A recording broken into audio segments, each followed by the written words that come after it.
कश्मीर में अवामी action committee का और हुकूमत का, हुकूमत पाकिस्तान का क्या अब कोई राब्ता है, कोई मुज़ाकरात हो रहे हैं, मामला कहाँ तक पहुंचे? देखें, बात यह है कि इस वक्त तक डेडलॉक है और कश्मीर के लोग पीछे हटने को तैयार नहीं हैं। कश्मीर के लोग डटे हुए हैं और वो अपने हकूक़ पे कोई सौदेबाजी करने को तैयार नहीं हैं। वो मुतहद हैं, उनके साथ ख़वातीन शाना बिशाना हैं, बच्चे बुज़ुर्ग जवान सब एक पेज पर हैं। और इस वक्त AJK में इमरान खान की गूंज है, क्योंकि तहरीक इंसाफ ने वहाँ पे अवामी जज्बात की तर्जमानी करते हुए इलेक्शन से बायकॉट का ऐलान कर दिया है। और इस वक्त वहाँ पे PTI बहुत ज़्यादा, PTI की पॉपुलैरिटी बढ़ी है इस एक फ़ैसले के साथ। और दूसरी तरफ आप देख रही हैं कि कश्मीर, आज़ाद कश्मीर की ज़मीन जो है वो नून लीग पीपल्स पार्टी के लिए गर्म हो चुकी है और उनके लिए हालात बहुत कशीदा हो चुके हैं। उनके लिए कैंपेन करना मुमकिन नहीं है। तो ज़रा पूछे ना नून लीग वालों से कि मियाँ नवाज शरीफ कब जा रहे हैं आज़ाद कश्मीर। बड़े वो दावे करते हैं कि मैं कश्मीरी हूँ। ज़रा पूछे ना कब मियाँ नवाज शरीफ जा रहे हैं। मियाँ नवाज शरीफ को तो 15-20 दिन के लिए जाना चाहिए।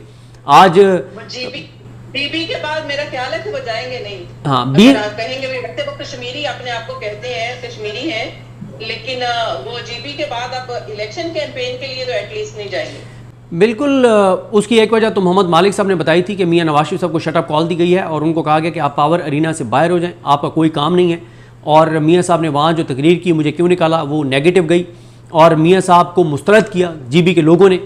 और अभी AJK में भी आप देखें कि जो आज़ाद जो मुख्तलिफ हैं, जो सियासी कचरा है, उस सियासी कचरे को IPP में इकट्ठा किया जा रहा है। उनको नून लीग में नहीं भेजा जा रहा, उनको पीपल्स पार्टी में नहीं भेजा जा रहा। तो ये भी एक मैसेज है नून लीग और पीपल्स पार्टी के लिए।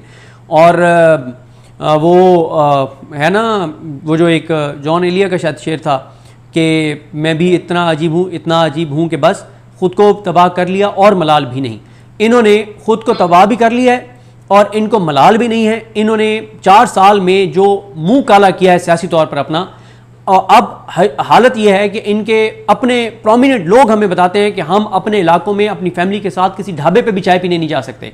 और दूसरी तरफ इनको सिला ये मिला है कि सियासी कचरा जो है वो इकट्ठा किया जा रहा है, उसमें IPP में, इनमें नहीं शामिल, और वो सियासी कचरे को जितवाना है। एक आज़ाद कश्मीर में PTI की, जैसे आपने कहा, पॉपुलैरिटी बढ़ी है, यकीनन बढ़ी है, लेकिन इसके बावजूद जो PTI ने वहां पर बाइकआउट कर लिया, आपको नहीं पता कि ये सियासी नुकसान है, फायदा उठाना चाहिए था? मैं पिछली बात मुकम्मल करके आपके सवाल पे आता हूँ।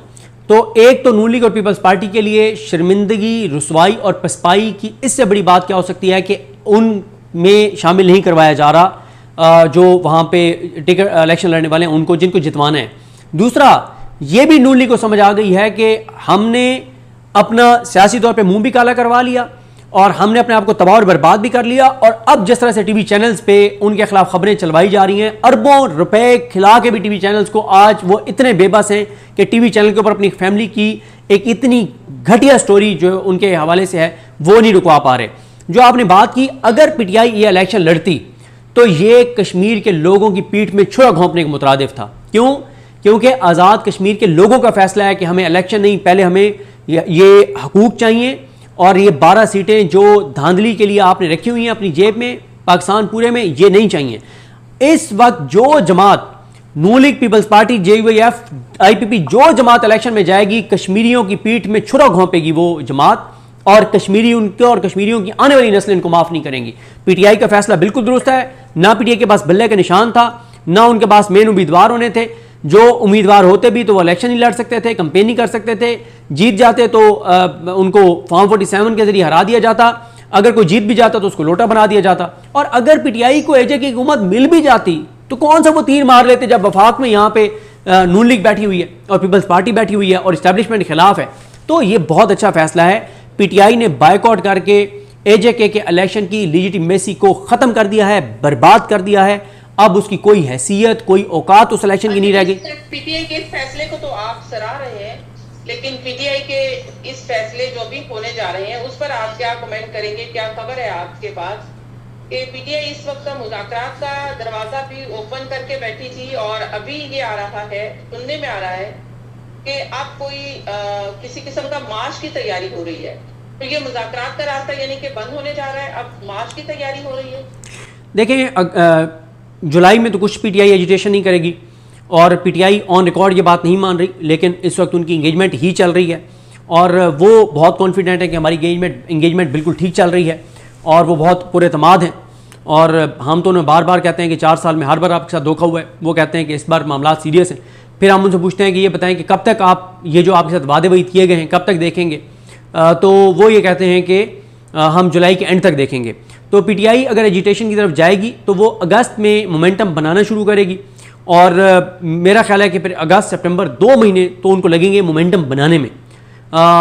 और उसके बाद जाके अक्टूबर में कुछ करें तो करें, क्योंकि पिछली बार भी आपको पता है कि मतलब जब आए थे तो 2024 में तो पहले अक्टूबर में आए थे और फिर नवंबर में आए थे, क्योंकि ये जो मौसम है बहुत शदीद है। इसमें तो मुश्किल होता है इतनी बड़ी मूवमेंट जो ये जुलाई अगस्त ये महीने चल रहे हैं। तो अगर पीटीआई ने एजिटेशन संजीदा करनी है तो उनको अगस्त सितंबर 2 महीने भरपूर मुहिम चलानी पड़ेगी, अपनी क्रेडिबिलिटी बहाल करनी पड़ेगी, लोगों पे अपना एतमाद बहाल करना पड़ेगा, लोगों को खौफ से निकालना पड़ेगा, तब जाके वो कुछ करेंगे। लेकिन वो कॉन्फिडेंट हैं कि जुलाई में कुछ चीज़ें पॉजिटिव हो जाएंगी, होती या नहीं होती आने वाला वक्त बताएगा। लेकिन इस वक्त पीटीआई कहीं पे भी मज़ामत नहीं कर रही, कोई एजिटेशन नहीं कर रही। वो 100% तकिया किए हुए हैं मुज़ाकरात और बातचीत और पसे पर्दा रब्तों पर। क्या लग रहा है कि उनको क्या कोई रिजल्ट ओरिएंटेड नजर नहीं आ रहा कि कोई मुज़ाहमत करेंगे तो रिजल्ट नहीं निकलेगा, या फिर मुज़ाकरात से मामला हल हो रहे हैं, मुज़ाकरात में कोई पेशरफ्त हो रही है? देखें, ये दोनों चीज़ें हैं। दूसरी चीज़ पहले है वो ये समझते हैं कि इस बार हमारे साथ जो बातचीत हो रही है वो संजीदा है और उससे कोई बड़ा ब्रेक थ्रू हुआ नहीं अभी तक। दूसरी बात यह है कि वो कहते हैं कि इस वक्त पाकिस्तान और अमेरिका एक पेज पर है। हम 20 लाख बंदा भी निकाल लें, यहाँ पे 10,000 लोगों की जानें चली जाएं तो पाकिस्तान की हुकूमत को कोई दुनिया में नहीं पूछेगा, क्योंकि अमेरिका साथ है। वो कहते हैं कि अमेरिका जब साथ हो तो आप गज़ा में जो इसराइल ने किया है, लबनान में जो किया है, अमेरिका और इसराइल ने जो ईरान में किया है, तो कहते हैं दुनिया में अमेरिका अगर आपके साथ है तो आपको कोई पूछने वाला नहीं है, आप जो मर्जी करें। और अमेरिका आपके खिलाफ हो तो फिर फार्म 47 की हुकूमत भी नहीं चल सकती। तो इसलिए वो बहुत कॉन्फिडेंट है। तो बहरहाल देखते हैं उनका कॉन्फिडेंस किस हद तक ठीक साबित होता है। क्या लगता है कि कौन कौन से ऐसे लोग हैं जो मुज़ाहमत चाहते हैं और कौन जो है वो अभी तक मुज़ाकरात के ऊपर यकीन रखते हैं कि नहीं, मुज़ाकरात से ही मामला तय करने हैं? खासकर बैरिस्टर गोहर साहब के हवाले से, वो जब भी आते हैं मीडिया के हवाले से वो कह रहे हैं कि मोहसिन नकवी से हमारी बातचीत चल रही है और इधर हमारी बातचीत तो हुकूमत से चल रही है, मामला देखे जा रहे हैं। तो वो तो जब भी आते हैं वो तो ऐसी बात करते हैं। देखें, इस वक्त पीटीआई में मुझसे अगर आप सच पूछें तो जो पीटीआई के MNAs, MPs, ticket holders, party अहदेदारान मरकज़ी, उनमें से शायद 4, 6, 8 लोग जो कोई लॉन्ग मार्च या सड़कों पर आके मज़ामत चाहते हों। बाकी सब जो बाखबर हैं, आपस में कनेक्टेड हैं, वेल कनेक्टेड हैं, मुख्तलिफ जगह, वो सब इस वक्त तकिया क्यों क्या चाहते हैं? असल में तो जो मज़ाहमत है ना वो सुहेल अफरीदी ही है मज़ाहमत। देखें सुहेल अफरीदी क्या चाहते हैं? देखें, सुहेल अफरीदी साहब भी एजिटेशन नहीं कर रहे, वो भी स्ट्रीट मूवमेंट नहीं कर रहे। तो अब वो क्यों नहीं कर रहे? तो ज़ाहिर है इसका मतलब यही है, वाज़े कि वो कोई बातचीत कर रहे हैं और वो या जो बातचीत कर रहे हैं तहरीक इंसाफ या तहरीक तहफ़्फ़ुज़ पाकिस्तान में से, वो उन पर तकिया कर रहे हैं। लेकिन उनको इमरान खान ने एजिटेशन का कहा था, स्ट्रीट मूवमेंट का कहा था, जिसको उन्होंने मौखर किया हुआ है और इसका जवाब आज तक उन्होंने नहीं दिया कि क्यों उन्होंने मौखर किया हुआ है। तो लिहाजा मेरा ख्याल है कि जुलाई के महीने में मेरा एक असेसमेंट है कि इन्फॉर्मेशन नहीं है कि शायद जुलाई के महीने में वो कोई एजिटेशन ना करें, स्ट्रीट मूवमेंट ना करें।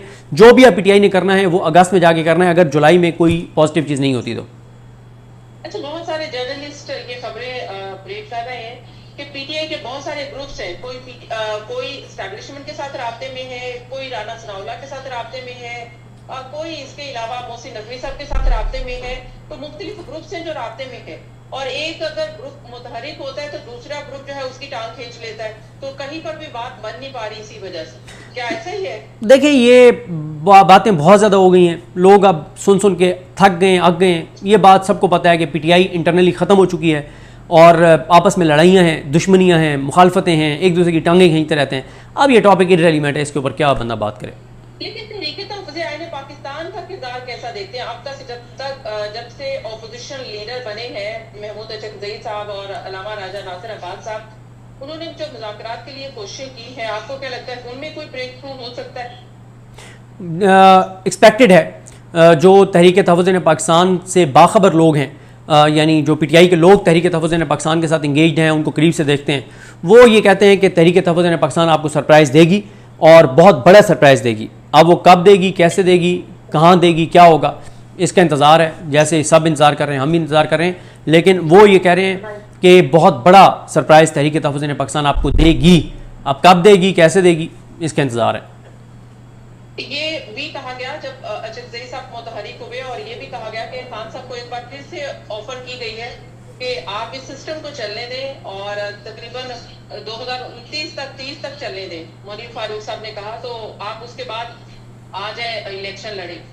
तो क्या ऐसी कोई ऑप्शन अभी ऑफर इस वक्त भी की जा रही है खान साहब को? देखिए, ये ऑफ़र तो हर वक्त उनके टेबल पे मौजूद है, लेकिन इस ऑफ़र को वो कई बार रिजेक्ट कर चुके हैं। और मेरा नहीं ख्याल कि इमरान खान मरीम नवाज़ हैं या नवाज शरीफ हैं, जिस बंदे के साथ पाकिस्तान की तारीख़ का सबसे पॉपुलर जो लीडर हो, जिसने पाकिस्तान की तारीख़ की सबसे सख्त और बदतरीन जेल काटी हो, वो क्यों डील करेगा जब पाकिस्तान हर आने वाले दिन के साथ उसका वोटर बढ़ रहा है, उसकी मोहब्बत बढ़ रही है, उसकी पॉपुलैरिटी बढ़ रही है, उसकी मकबूलियत बढ़ रही है, अवाम में उसकी कबूलियत बढ़ रही है। मेरा नहीं ख्याल कि इमरान खान इस तरह की किसी भी चीज़ पे डील करेंगे। ये कहा जा रहा था कि बरतानिया से कोई शख्सियत आई है जिसने इमरान खान से मुलाकात करनी है, तो क्या ऐसी किसी मुलाकात का आपको इल्म है कि बरतानिया से किसी शख्सियत की इमरान खान से मुलाकात हुई है या होनी है? देखिए, मेरे पास ऐसी सच बात है कोई ऐसी इंफॉर्मेशन नहीं है। राइट। अच्छा, लास्ट टाइम इमरान खान साहब से क्योंकि मुकम्मल आइसोलेशन में है और मुलाकातों पर पाबंदी है, और हुकूमत ने ऑफर भी की कि इमरान खान साहब से मुलाकात करवाई जा सकती है इमरान खान की बहन से, तो मुलाकात क्यों नहीं की गई? देखिए, इसकी रीज़न अलीमा खान साहब बता चुकी हैं। वो कहती हैं कि एक मुलाकात कराएंगे, फिर दोबारा कैद तन्हाई में डाल देंगे। तो वो कहती हैं कि जो कोर्ट ऑर्डर है उसको मुकम्मल इंप्लीमेंट किया जाए, मंगल को फैमिली और वकला से मुलाकात बहाल की जाए, और जुमेरात को जो उनके सियासी लीडर्स हैं उनके साथ मुलाकात बहाल की जाए और उनको इलाज की सहूलत दी जाए। वो कहती हैं कि कोर्ट ऑर्डर को मुकम्मल इंप्लीमेंट करें, ये एक भीख में मिली हुई मुलाकात हम नहीं करेंगे। राइट। तो आप कोई एक्सपेक्टेड देख रहे हैं कि इमरान खान साहब से मुलाकातें बहाल होने जा रही हैं या जल्द हो जाएंगी? देखें, इसके हवाले से कुछ कहना कबल वक्त है। फिर वही बात करूंगा कि तहरीक इंसाफ और तहरीक तहफ़्फ़ुज़ पाकिस्तान कॉन्फिडेंट हैं कि जुलाई में कोई बड़ा ब्रेक थ्रू उनको मिल जाएगा। अब मिलता है, ये लॉलीपॉप साबित होता है या ट्रक की बत्ती साबित होती है, तो जुलाई में पता चल जाएगा। Thank you so much. Welcome.